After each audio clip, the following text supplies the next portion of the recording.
Pourquoi l'explosion de la démographie africaine inquiète-t-elle tant le monde, ou du moins une partie du monde?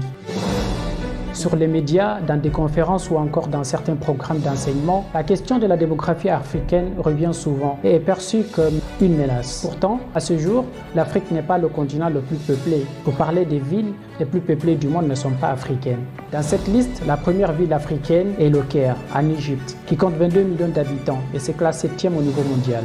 Mais quelles sont alors les villes les plus peuplées du monde? Nous avons Tokyo avec ses 37 millions, suivi de New Delhi avec ses 32 millions d'habitants. Pour continuer, nous avons Kinshasa, qui est la deuxième ville la plus peuplée d'Afrique et 13e au niveau mondial. Pour être explicite, classons les continents par densité de population, c'est-à-dire le nombre d'habitants par kilomètre carré. En premier vient l'Asie, qui en 2022 représentait environ 59% de la population mondiale. En deuxième position vient l'Afrique, ensuite l'Europe, puis les Amériques qui sont parmi les moins peuplées, enfin l'Antarctique qui est occupée par des habitants qui résident de façon temporaire. Mais peut-être vous vous demandez pourquoi l'Europe vient après l'Afrique, non? Cette position s'explique par la Russie qui s'étend sur deux continents, l'Asie et l'Europe.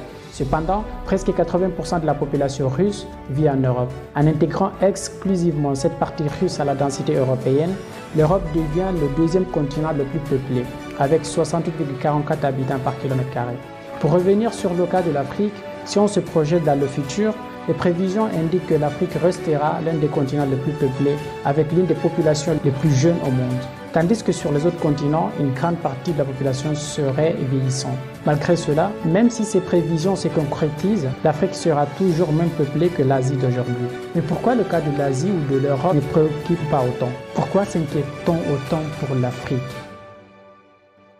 La réponse la plus simple que j'ai pu trouver est la suivante. L'Afrique telle qu'on la présente inspire la pitié. On n'y montre que la guerre, la famine et tout ce que vous savez. Mais à qui la faute finalement? Je sais qu'il y a des problèmes en Afrique et je ne suis pas dans l'angélisme. Mais autant qu'il y a des difficultés, il y a aussi de l'espoir. Je pense que chaque société a ses difficultés et ses succès. Et vouloir toujours montrer une seule image souvent dégradante du continent amène à se poser des questions. Je suis convaincu que c'est cette image véhiculée de l'Afrique, bien sûr sans oublier certains discours politiques, qui rendent préoccupant le développement de la démographie africaine. On y voit un fardeau plutôt qu'une potentialité, des bouches à nourrir plutôt que des esprits brillants, capables de changer positivement la marche du monde. Je reste convaincu que le jour où le continent africain pesera dans la balance par ses technologies, son savoir, sa culture et son sens des responsabilités envers ses propres citoyens, le monde oubliera la question démographique africaine. D'ici là, le reste du monde en discutera et s'en inquiétera. Maintenant, pour nous Africains, quelles sont nos priorités pour nous rendre utiles à nous-mêmes et décider de devenir à notre démographie? Je n'ai pas toutes les réponses, mais je sais tout simplement que nous avons toutes et tous des responsabilités. Certains d'entre nous estiment que chacun vient avec ses chances et donc, allez, multipliez vos peupler la terre. Vraiment, soyons réalistes et ne prenons surtout pas les choses avec émotion. Les sociétés africaines d'il y a 50 ans ne sont plus les mêmes qu'en 2024 et celle de 2050 sera nettement différente de celle d'aujourd'hui. Et s'il faut reprendre une phrase qu'un frère et ami me dit souvent, s'il y a une seule chose qui est constante, c'est le changement. On est obligé de le suivre ou se perdre à jamais. Et pour nous approprier de la situation démographique dans nos sociétés africaines, pouvoir prendre nos propres dispositions et décider de l'avenir démographique du continent qui fait tant parler, il nous faut une réflexion très poussée.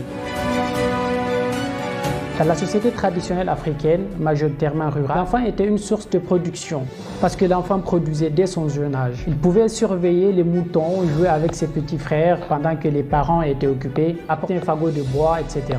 À cette époque, il était une ressource et le nombre était important car le rendement de l'agriculture, l'élevage ou encore la pêche était proportionnel au nombre. À l'âge adulte, il savait déjà gratter la terre pour se nourrir et fonder une famille. C'était la réalité d'une population rurale.